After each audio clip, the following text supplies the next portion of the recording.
Assalamualaikum warahmatullahi wabarakatuh. Saya Eka Agustina Wulandari dari Tadris Kimia 4A.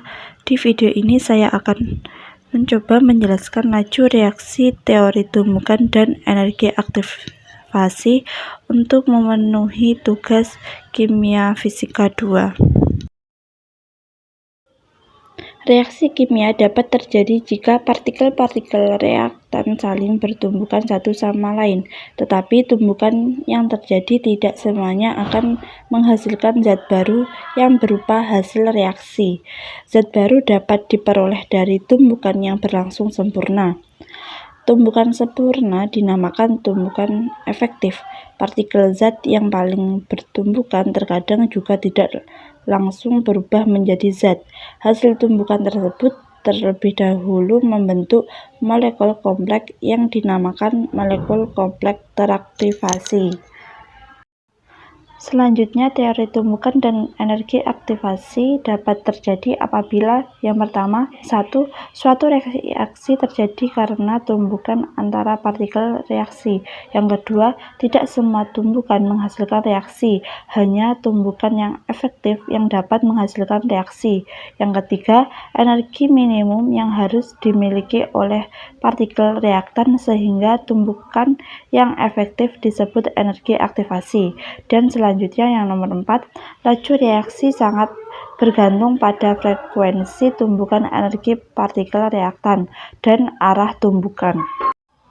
Selanjutnya teori tumbukan. Di sini kita mengambil contoh reaksi A ditambah B menjadi AB. Kemungkinan tumbukan ada 3. Yang pertama, tumbukan sesama partikel A, kedua, tumbukan sesama partikel B, dan yang ketiga, tumbukan sesama partikel A dan B, di mana tumbukan sesama partikel A tidak terjadi reaksi dan tumbukan sesama partikel B juga tidak terjadi reaksi, dan tumbukan sesama partikel A dan B menghasilkan energi tidak cukup dan energi cukup, di mana energi tidak cukup menghasilkan tidak terjadi reaksi dan energi cukup terjadi reaksi.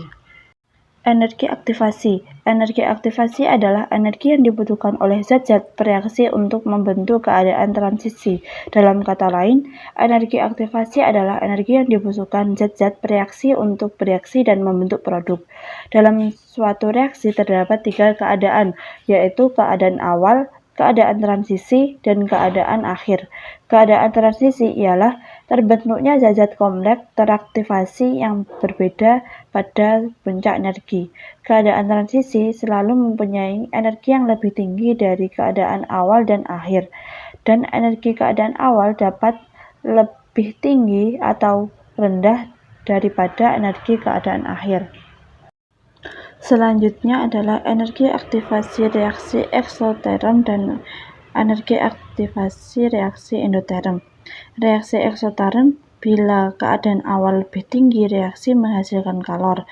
Reaksi endoterm, tingkat energi awalnya lebih rendah daripada tingkat energi akhirnya.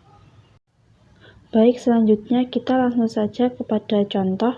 Kita mengambil contoh reaksi NaCl. Dalam keadaan dasar menjadi Na plus Cl menjadi NaCl.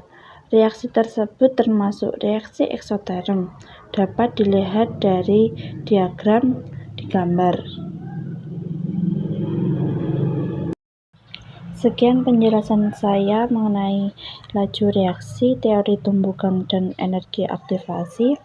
Mohon maaf masih banyak kesalahan. Sekian dari saya. Wassalamualaikum warahmatullahi wabarakatuh.